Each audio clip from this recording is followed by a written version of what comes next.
crew of people who come to talk about their books. So congratulations on that. This is something then of a warm-up tour. He's going to begin with some opening remarks. I will then ask him a few questions, and then over to your questions. I'm sure there will be many of them. With that, welcome to Chatham House.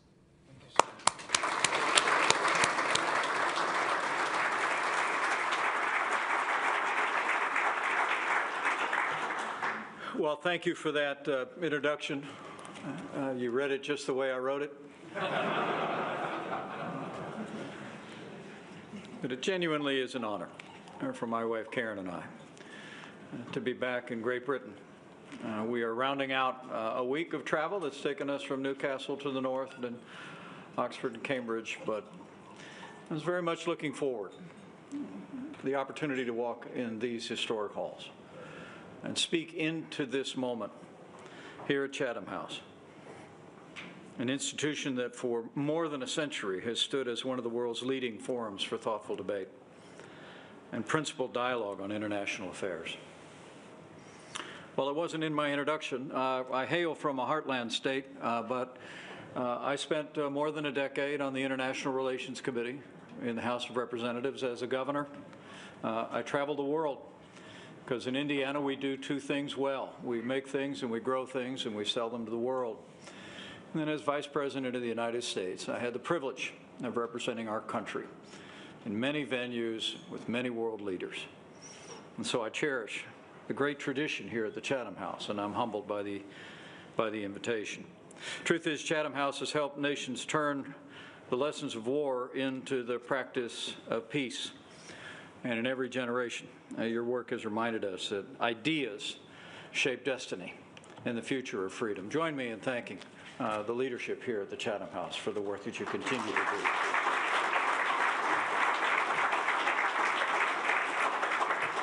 Now, while I no longer speak on behalf of the United States, I do speak with confidence as an everyday American who travels our country continuously.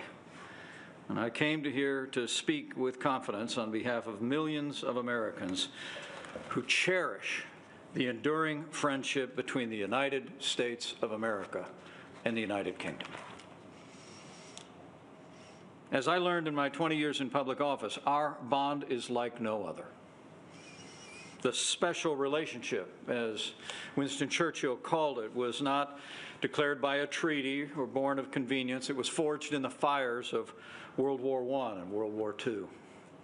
Together we faced the great trials of the last century. The eyes of the world turned to us when the hopes and prayers of liberty-loving people everywhere.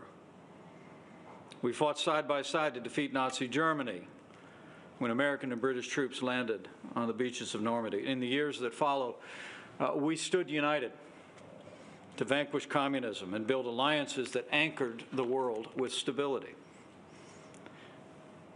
And just as America came to Britain's aid in the Second World War, I was in Washington, D.C. on September the 11th, 2001, as a new member of Congress.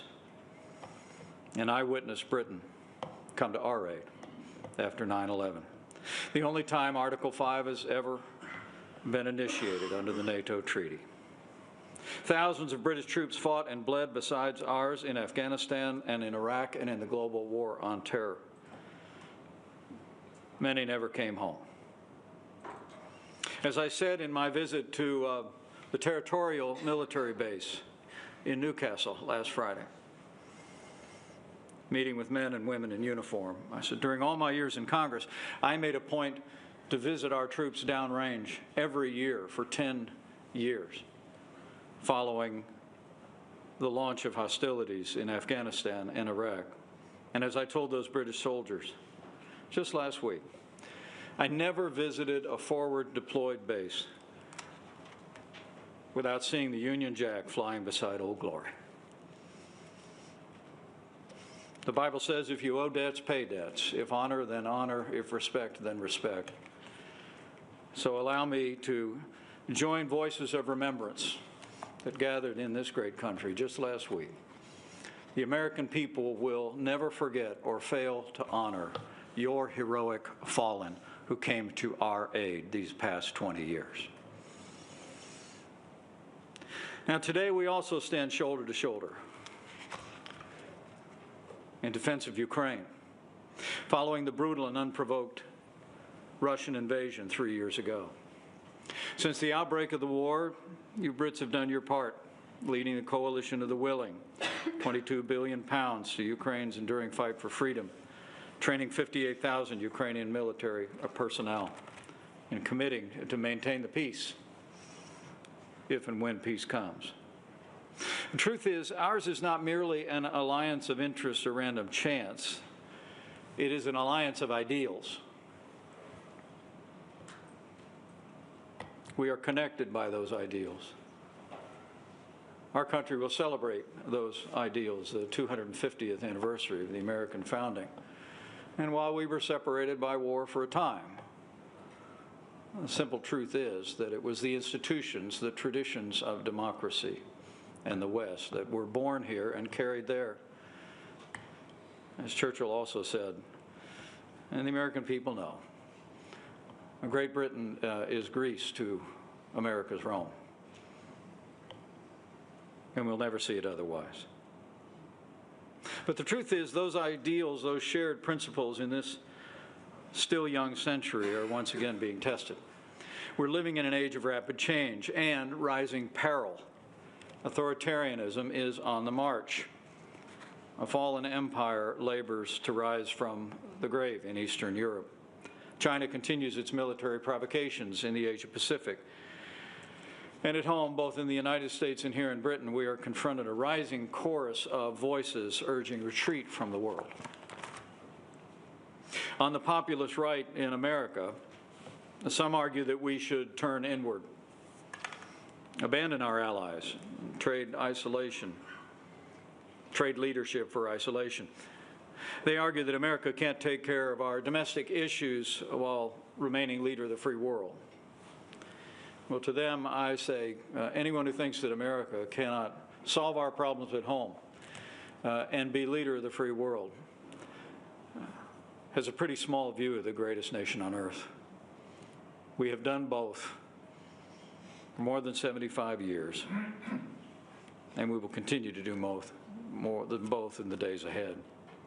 On the progressive left in my country, we hear similar calls to withdraw from the world under the banner of pacifism, as if Beijing, Moscow, and Tehran's tyranny will be disarmed by good intentions, handshakes, and smiles. The truth is, both are deeply wrong, and both are dangerous. And both, if followed, I believe, would invite catastrophe, not just for the American people, but for the world. For weakness arouses evil. And history is not kind to nations that abandon their friends or their principles. Peace is not preserved with empty wishes and catchy slogans. Peace is preserved by strength and vigilance and sacrifice. As Margaret Thatcher once reminded this very institution, history teaches us that wars tend to break out not when there is an equal balance of military strength between potential adversaries, but rather when there is an imbalance. It's military weakness that tempts the tyrant and leads to war. The Iron Lady's words ring as true today as they did in her time, in this place. I believe when America leads, the world grows safer. When America falters, chaos advances. And the same is true for Britain, whose moral authority and clarity have long given courage to free peoples everywhere. And it goes without saying, when our NATO allies live up to their obligation to provide for our common defense, our nations and the free world are safer still. Despite the criticisms by some, our transatlantic alliance is not an artifact of the past. It's a foundation of today and a cornerstone of the future. The values we share, faith, family, freedom, democracy, and the rule of law, are not relics of a fading age. They are the very fruits of ordered liberty and the foundations of Western civilization that must be defended in an ever-turbulent world. Now, gathering here today as Karen and I prepare to return home later to pay our respects and attend the funeral of a predecessor, Vice President Dick Cheney. I'd be less than candid if I didn't acknowledge that in recent days, the special relationship between our countries has begun to feel at times like a especially difficult relationship.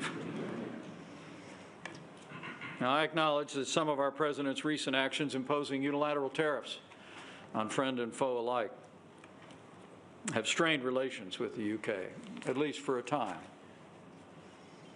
But some of the choices, I say with great respect, made in London have given ammunition to angry voices in my country that argue our allies no longer share our values and no longer deserve our trust. When British courts imprison citizens for what they say or pray or where they pray, when your government announces plans to withhold intelligence because it distrusts American actions against narco-terrorists, or when it embraces the same open border policies that are undermining sovereignty across the West, those decisions echo far beyond these shores. They're noticed across America, not just in Washington, D.C. And they are exploited by those who would say that the UK is not our friend, who would like nothing more than to see the Atlantic alliance crumble. But let me assure you, the American people know that the United Kingdom is our friend, and the United States will always be a friend to the United Kingdom. So I say as a friend, the surest way to strengthen our alliance is to live out the freedoms that made it possible. Free speech, secure borders, moral courage to call evil by its name. These are not uniquely American virtues. They're the shared inheritance of freed people. We do well to repair to them. So I came to say today, now more than ever, the United States and the United Kingdom must stand together as the twin pillars of the free world. And nowhere is that calling clearer than in the war raging in Eastern Europe. My wife and I have traveled into Ukraine since Russia's brutal and unprovoked invasion 3 years ago. Just a few short months after the initial invasion, we crossed the border of Poland to a relief center and saw a sight I never thought I'd see outside of black and white films from World War II. Literally throngs of women and children of every age carrying all the possessions they could on their backs into a relief center, fleeing from the onslaught of the Russian invasion. And in 2023, I traveled to the very sites just outside Kiev where Ukrainian troops turned back the initial invasion on that capital city, bravely in the woods, at great cost. I mean, Vladimir Putin's unprovoked invasion of Ukraine is the most blatant act of aggression in Europe since 1939. But it's not merely an attack on one nation. It's a very assault on the right of free people to determine their own destiny. And it's assault on the principle that we will not allow powers to redraw international lines by force. And the truth is, I have no doubt that if Vladimir Putin, who I have met and spoken to, and told things that he didn't want to hear, I have no doubt that if Vladimir Putin overruns Ukraine, it's only a matter of time before he crosses a border where our men and women in uniform will have to deal with him. Now, I want to commend the United Kingdom for its steadfast leadership, sending weapons, training troops, rallying Europe, but we must do more. Putin will not stop until he's stopped. That's why in my country, I have called on our administration and on the Congress of the United States to pass strong secondary sanctions against any nation that is propping up Russia's war machine through the purchase of its energy. Russia's war efforts is being maintained and sustained by oil money from the rest of the world, and much of it comes from nations who claim to share our values. More than $1 trillion worth of Russian oil and gas has been purchased on world markets, funding Putin's brutal war machine. The passage of strong secondary sanctions by the United States and our allies, I believe, will bring enormous economic pressure on Russia. Any nation that heats its homes with Russian oil fuels Putin's war machine. Any nation that helps Putin should share in his isolation. And in point of fact, I'm happy to report the United States has lots of oil and natural gas. And by the way, the United Kingdom has significant undeveloped reserves in the North Sea. I submit to you that it's time for America and the UK to fuel freedom like never before. Beyond Europe lies what I think is the greatest challenge to our securities and economies in the free world in the 21st century, and that is the rise of communist China. While continuing to engage in trade abuses, military provocations, and human rights violations, Beijing inches closer to Taiwan each passing day. And of late, President Xi has continued the communist long-running war on Christianity. Just a few weeks ago, they arrested the pastor of one of the largest underground churches in China, Pastor Ezra Jin Mingri, along with dozens of other church leaders. I would submit to you that in support of our shared commitment to religious freedom, our nations must continue to call on the CCP to immediately release the detained church leaders. And in support of our commitment to democracy and a free press, the time has come for Hong Kong to free Jimmy Lai. What China doesn't know is that communism will never defeat Christianity. People who know me well know the introduction I prefer is, I'm a Christian, a conservative, and a Republican, in that order. The truth is, you can pay £10 and visit the grave of Karl Marx here in London. But if you try to visit the grave of Jesus of Nazareth, he isn't there.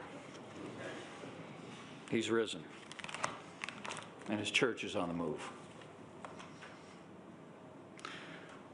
Beijing makes no secret of its desire, not just to expand its influence in the Asia-Pacific, but to remake the world in its own image.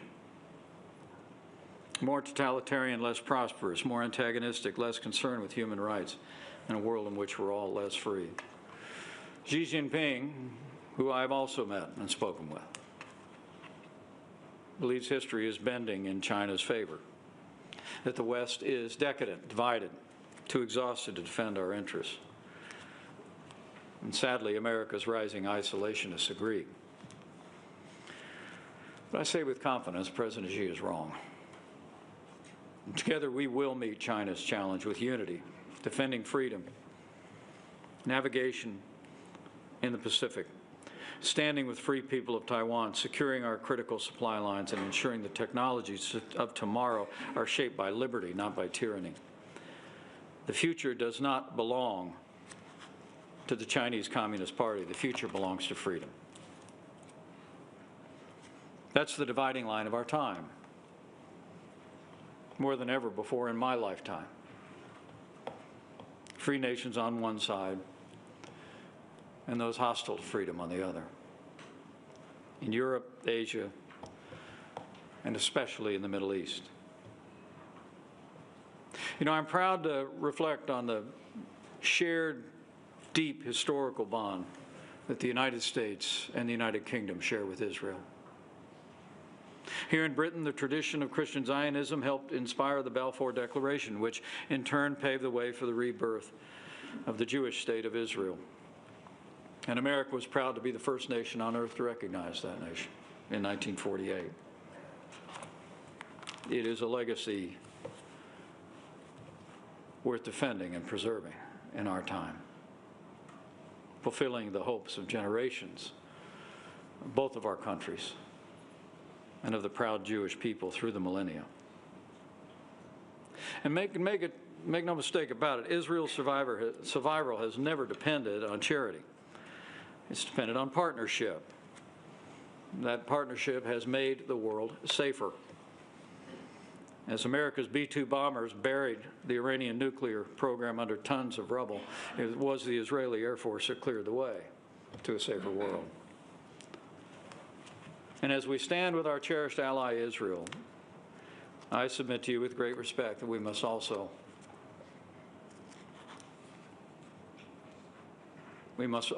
with renewed vigilance, confront a growing evil that has reemerged in the West. Old hatreds dressed up in new rhetoric on the right and on the left represent a vile and dangerous trend in the Western world. And whether it is whispered in the back rooms or shouted on social media, anti-Semitism has no place in a free society anywhere in the world and must be universally condemned. So those then are our challenges, and I look forward to our conversation and your impressions. And I know there are some who say that America is weary and losing interest in the world. That we've lost our appetite for leadership, but that's not the America I know. Outside of social media echo chambers, I can assure you the American people still believe in the ideals of our founding and still embrace America's unique role as leader of the free world. The Ronald Reagan Presidential Library in 2024 did a national survey, found that 57% of Americans, a record high, believed, quote, the U.S. should be more engaged and take the lead in international affairs. Even a majority of those who identified themselves as MAGA Republicans embraced that principle, and I believe they still do. The American people are rejecting the siren song of populism,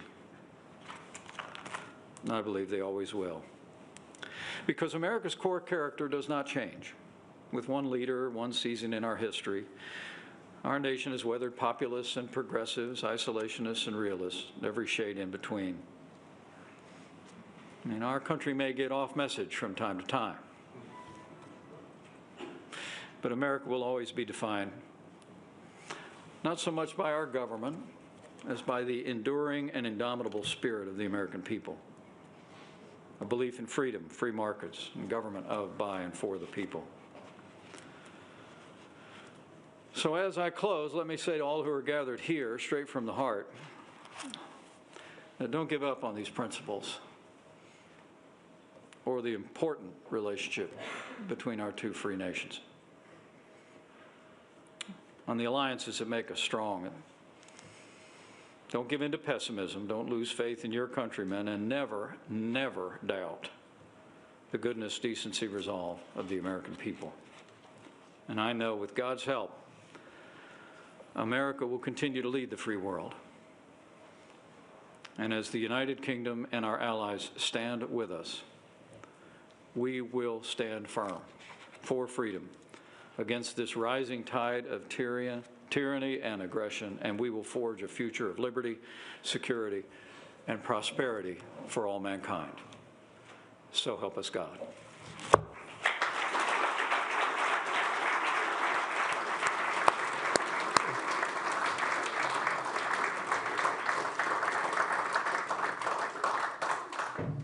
Mr. Vice President, thank you very much indeed. With those final remarks about America's core character does not change, you've taken us right to the heart of one of the questions the world is asking about whether the United States has indeed changed. And I wanted to pick up one point, one central point in what you're saying, which is whether the United States still respects the rule of law. I'm thinking of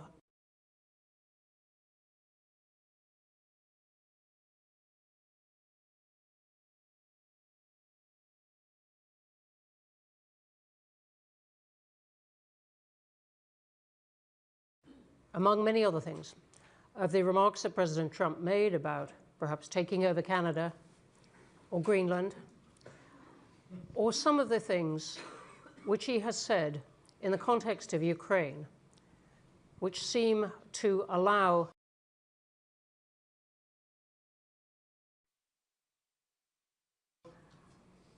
President Putin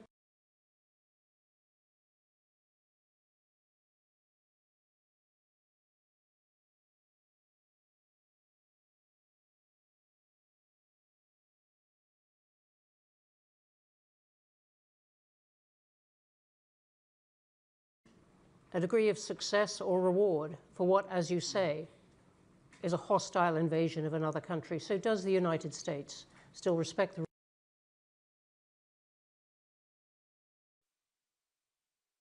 rule of law? What can you say to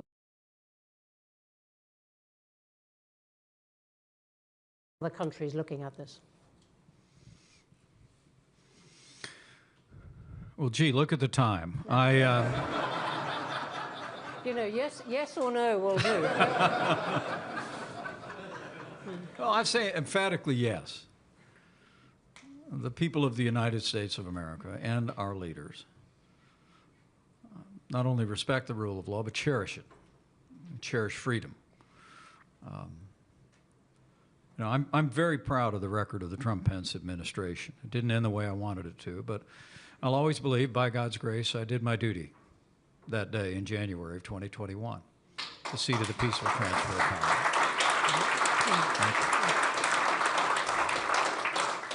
But up until that time, I can tell you that President Trump and I had a close working relationship. Some people think we're a little bit different.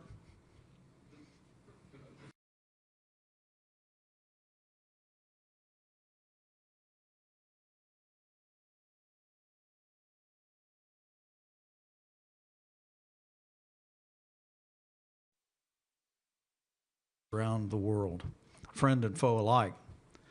But along the way, I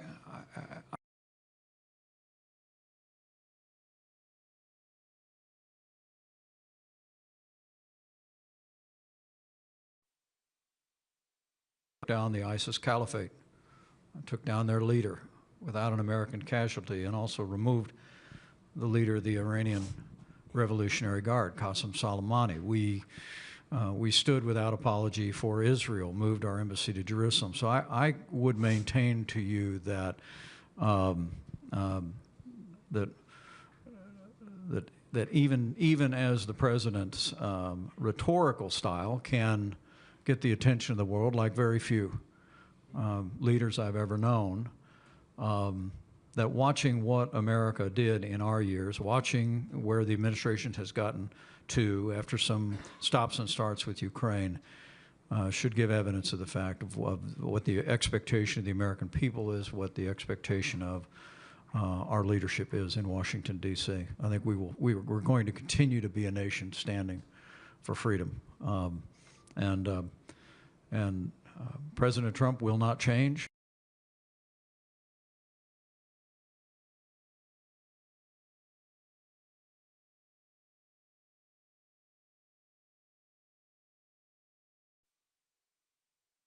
Isolationism, I brought it up today. The president I serve with is not an isolationist.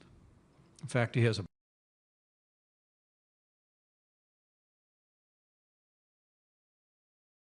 strong secondary sanctions. And so I don't think, I said in my first trip to Europe as vice president, it was always my impression, America first doesn't mean America alone, but it does mean that our allies would live up to their word to do their part, and $140 billion more of investments by our NATO allies after our first 4 years was evidence that our allies across Europe, here in the UK, did the same. So I don't think you should have the view, other than we should all take the view that this is a real moment of testing of the West. But I think you'll continue to see American leadership. Okay, thank you. Let me ask you about it. You introduced yourself after my introduction, dwelling on what it means to come from a state that makes a lot of things and exports them to the world. Do you think the tariffs that President Trump has brought in will outlast his administration? Well, I hope not. In fact, the Supreme Court of the United States is now currently evaluating whether or not the statute the president has used to impose unilateral tariffs against friend and foe alike is even constitutional. That is claiming that it is an emergency, using that as the basis for these tariffs. Claiming it's an emergency statute, that there's a global emergency. But under our Constitution, Article 1, Section 8, it provides that taxes and tariffs, which were called imposts back in the day, can only be enacted by the Congress. The small foundation that I started a few years ago in Washington, D.C. has filed briefs, one of which was cited in the Court of Appeals case, that we don't believe the president's use of that statute is consistent with the Constitution. And my hope is that a majority of the Supreme Court will conclude the same. I mean, the simple truth is that at the American founding, taxes on tea were kind of an issue. Those were tariffs. And so by the time they got around to that second draft of an American government in 1787 that we call the Constitution of the United States, the one thing they wanted to make clear was that no one person could impose import tariffs and taxes on the American people, that it would be done by the elected representatives of the American people. I'm hopeful that our Supreme Court will draw the same conclusion. Because as we've argued, and as people in the UK understand, whether it's your tariffs here on our goods coming in, or our tariffs on exports from the UK to the United States, I've made it clear that with the exception of maybe a small impact at the margin, that American businesses and American consumers pay American tariffs. And I think the concession by our administration just in the last few days that they were lifting tariffs on coffee and beef to lower prices at the grocery store kind of made my point. So I think the American people are sensing this. I think we're seeing inflation. We're seeing impacts in our economy, and my hope is that whether it's the Supreme Court or whether the administration continues to tack and adjust, that we will return to using tariffs the way we did in our administration, which was we used tariffs and the threat of tariffs to negotiate down tariffs and trade barriers and non-tariff subsidies. I mean, President Trump threatened to do away with NAFTA and impose harsh tariffs on Canada and Mexico. It set the stage for us to negotiate the largest trade deal in American history, the USMCA. I was sent to give a major speech at the City of London to say that when Brexit was done, we were already putting together working groups to begin to negotiate a free trade agreement with the UK. I mean, it seems to me tariffs have their use as a means of facilitating negotiation, but in economic policy, I believe, with the exception of China, because honestly, after decades of trade abuses, intellectual property theft, I think we've got to stand firm on China. But other than that, I believe in free trade with free nations. And it's one of the ways the free world will prosper and prevail. Thank you very much for that. You mentioned the Supreme Court, and I wanted to ask you about the quality of democracy in the US itself. We've got quite a lot of questions online on that, including one from Haida. Iqbal, thank you. I'm thinking both of the January 6th challenge, but even of a remark by the president in the White House last night at a press conference where he asked a question by ABC News, uncomfortable to his guest, the Crown Prince of Saudi Arabia, and suggested that ABC's license, one of the main broadcasters of the US, should be taken away. What about the quality of democracy in the US? What should the rest of the world make of it?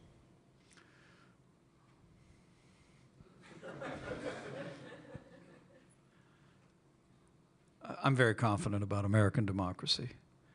The American people cherish our representative government. They cherish, and I believe you'll see celebrations next year all across the country in big cities and small towns, remembering the signing of a Declaration of Independence, the ideals enshrined there.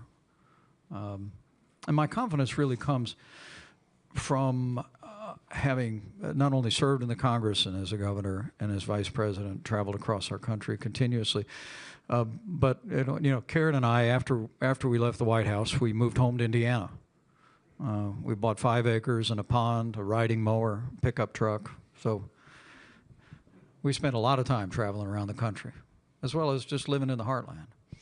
And I have to tell you, there has not a day gone by traveling anywhere across the United States that I haven't been deeply humbled by having people come up to me on the right, on the left, everywhere in between, and express appreciation for our service, particularly on that fateful day. And it has reiterated to me the deep love the American people have for our Constitution. You know, we've had a few elections since then. There have been reforms at the state level for elections. The 2022 elections went off without a hitch. 24 elections worked out just fine for the president. We just had midterm elections, less so, but without controversy. And I think you can be confident the American people are going to continue to demand that we live up to that ideal and that principle of representative democracy. I know there are going to be a lot of questions, so let me just ask you one more. You mentioned some points where you thought the UK was going wrong. We have the budget next week, where the Chancellor is expected to bring in a lot of tax rises and is grappling with the rising size of the state here. These are principles you've argued against all your life. Is this somewhere where you think the UK is going wrong? Well, I would just caution friends about ignoring the real threat to the long-term security and prosperity of both of our countries, and that's public debt. And let me, before I have to say the U.S. is in a worse position than the UK on that. I was about to say, before I criticize my friends, when I arrived in Congress, our national debt was $3 or $4 trillion. It's $38 trillion today and rising. When I ran for president back in 2023, not so where you'd notice. But it was a rich experience.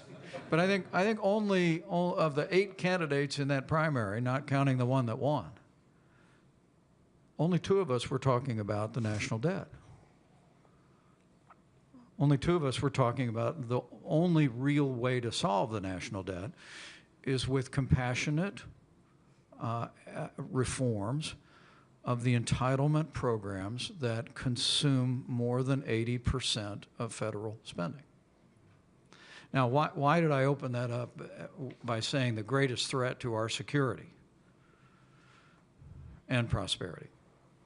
And the reason is, I think it was back in 2005, the chairman of the Joint Chiefs of Staff was testifying before a committee I served on in Congress, and he was asked, what's the greatest threat to America's national security? And then, 20 years ago, he said, the national debt. 2 years ago was the first time in American history that we spent more money on interest on our national debt than we did on our national defense. I would say to you, don't look to us as a good example, but I would urge friends across the pond here, maybe lead like Great Britain has done before. You know, a lot of times I say that good ideas sometimes follow the sun across the Atlantic. And I'm not just talking about the Beatles. But policies that echo and they come to the West and they impact. I would love to see the people of Great Britain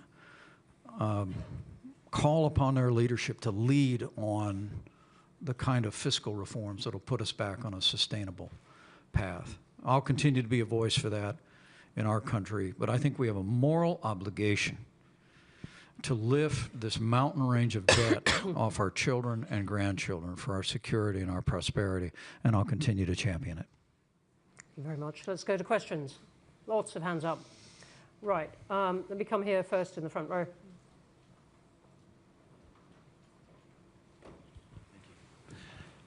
Mr. Vice President, could you elucidate... Could you possibly say who you are? Oh, I beg your pardon. Sam Kiley from The Independent. Mr. Vice President, could you elucidate a little bit more on the perception we certainly have here in the United Kingdom and Europe that internal democracy in the United States really is under threat? There's been attacks on the judiciary, the media, the Pentagon, the armed forces have been eviscerated of potential critics. And certainly as I come from the African continent, the kind of incipient coup is pretty obvious to some of us.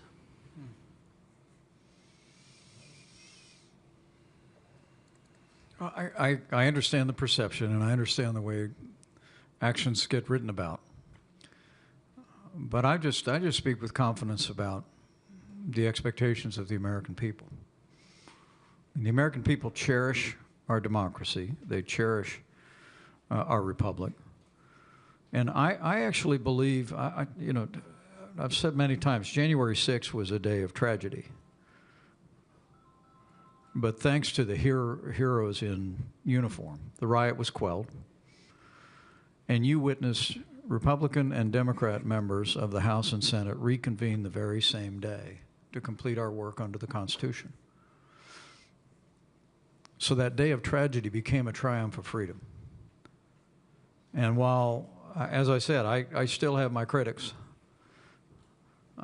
even in my own party, on my actions that day, I believe the overwhelming majority of people in my party and across the country look to that day and are grateful to all of us. Now, the only heroes I saw that day were wearing uniforms. But the fact was that every member of the House and Senate, Republican and Democrat alike, reconvened the very same day and did their duty and did their work. Should be a source of great confidence. There's always, with changing administrations, there's always cross currents, and perceptions can vary, but I have great confidence in the expectations of the American people, and you should too. Okay, thank you. The woman right here towards the back, two in from the aisle.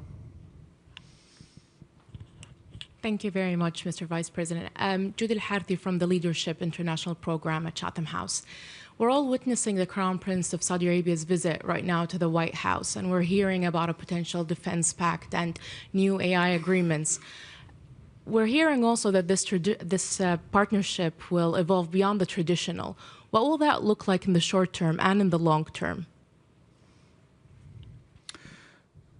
Well, I saw a lot of the press coverage yesterday, and people seemed surprised at the engagement with Saudi Arabia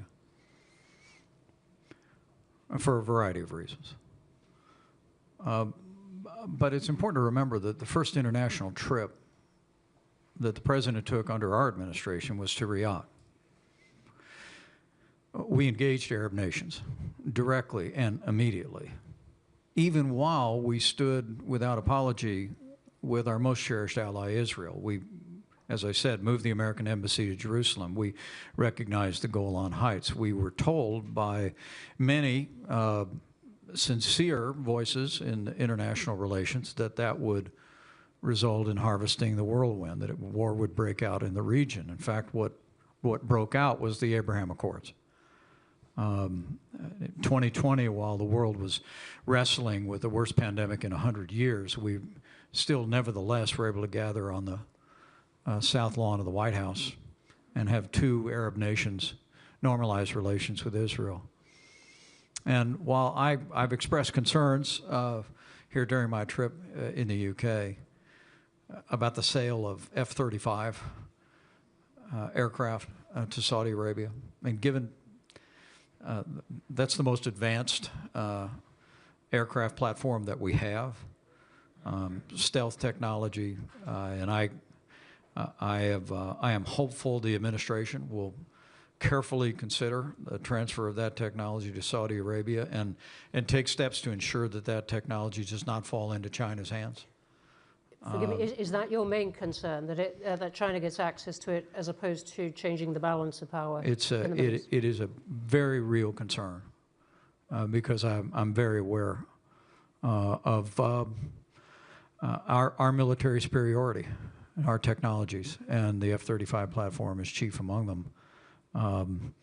But the other part of that is I hope what comes from it is I hope Saudi Arabia will find its way onto the Abraham Accords.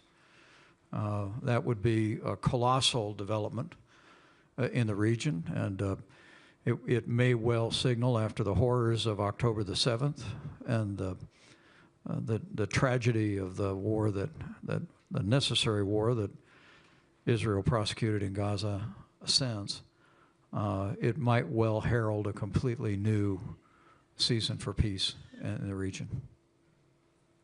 Okay, thank you. Here, second up.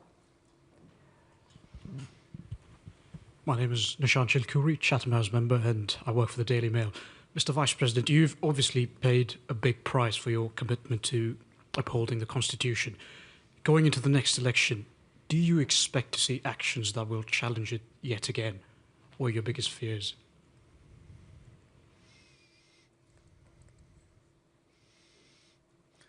Well, let me say I don't know about paying a price. Last Tuesday, and in our country, on November 11th, we remembered people that really pay a price. And but I can honestly tell you that I don't have those concerns. I mean, there always are going to be voices on the fringes of the right and the left. It seems, particularly with social media, that they find megaphones on the right these days more than they found them before. But I have to tell you that the American people that I know just won't have it. It just won't have it. It was one of the reasons why on that day, I remember as I was witnessing with my wife at my side, we had been escorted off of the Senate floor.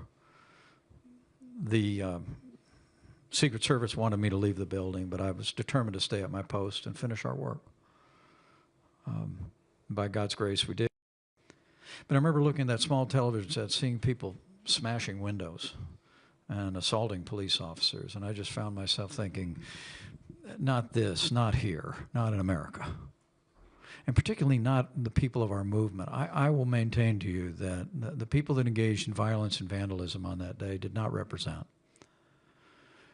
even much more than a fraction of the people of our movement, people that I was among for 20 years and 4.5 years as a candidate and as a vice president. Those people love our institutions. The American people, I think, are the most generous, most patriotic, most God-fearing, innovative people the world's ever known, and they're going to hold our country to account in the days ahead. Thank you. I'm going to take another one here, front row.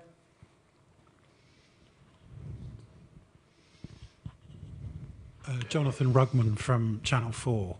I wanted to ask a question about a former resident of Indiana, actually, the journalist Jamal Khashoggi, who was a student there. Yesterday, the president said that the Saudi Crown Prince knew nothing about the killing of Jamal Khashoggi. Do you believe that?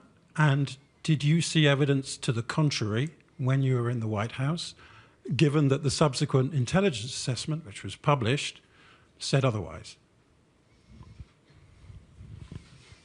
I would not have said that. Beyond that, I would not. I think the president also praised his record on human rights. Look, there's. Just to be clear, you would not have said that the Crown Prince knew nothing about it. Well, I really can't speak to intelligence that I was exposed to. Well, President Biden published the assessment. But what I can tell you is that I would not have made that statement. And I think part of foreign policy, you've talked about it here for 100 years at Chatham House, you got to take the world that you find. And you got to make relationships with sovereigns as you find them. And so I do think the relationship with Saudi Arabia is one that we need to find a way forward on.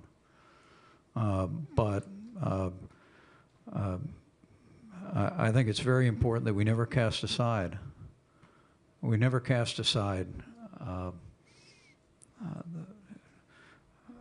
our deep commitment to freedom, to the freedom of the press, to and I can tell you, I just simply I would have had I been given the opportunity to be sitting in that right-hand chair in front of the fireplace, that meeting would have gone a little different.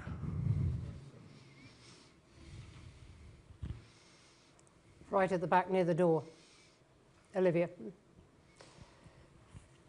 Thank you, Olivia O'Sullivan, Chatham House, and thank you for speaking to us today, Mr. Vice President. I have a question about immigration. In your remarks, you said when the UK makes certain choices, including around open borders policies, it raises questions among some in the US about the relationship and the alliance. In the past year, this UK government has significantly tightened immigration rules on skilled workers, on family reunification, for students, and most recently on refugee status. So when you say open border policies, can you say specifically what you mean? And in your view, what immigration policies should countries pursue in order to be assured the US will remain their ally? Thank you. Well, I speak more about perceptions in our country about the UK. And I don't believe in foreign interference in elections or policy.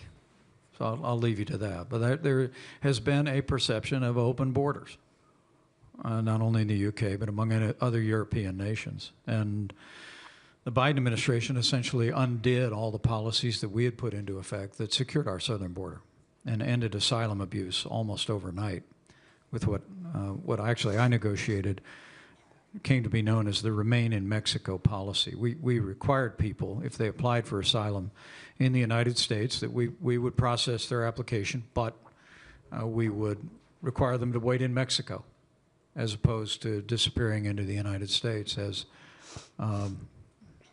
literally millions were able to do in years before and after. The new administration has put all those policies back into effect, and essentially illegal immigration and asylum abuse has virtually disappeared. A nation without borders is not a nation. And I think it's absolutely essential that, that our nations not only secure our borders, but I will also say to you, I think our immigration system in America is broken. And I can't speak to it here in the UK, but it looks like you might have the same problem.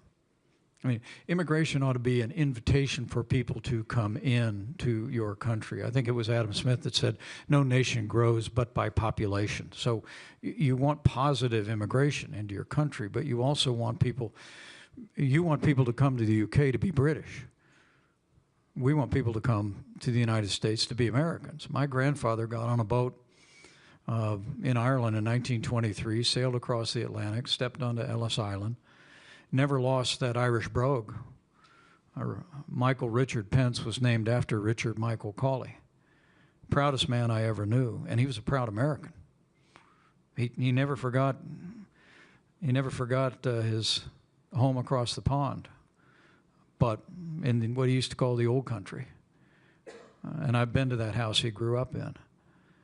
But he came to be an American, to embrace American ideals. I don't think we have, in our country, I'll just say, I don't think we have an orderly system of immigration that really ought to open the doors based on merit into the country in ways that will benefit people who aspire to live the American dream, but also meet the needs of our country. And to the extent that the UK faces the same challenges, but to me, the first order of business is secure the border, stop the flow of illegal immigration and illicit drugs coming into our country, claiming hundreds of thousands of American lives. The second step is the one we're waiting to do, and that is to reform a broken immigration system, and I hope we will. Thank you for that. There are so many hands up, and I am so sorry that we are going to have to stop right there. There are terrific questions online as well, everything from rare earths to fossil fuels. Someone has said in Trumpian capitals, welcome, dear VP, thank you for your service to the world, sir, as well. And we have lots more. The Taliban and Jeffrey Epstein, not normally entities you get in successive paragraphs of text, I have to say. There are so many questions, and we could do justice to only a few of them.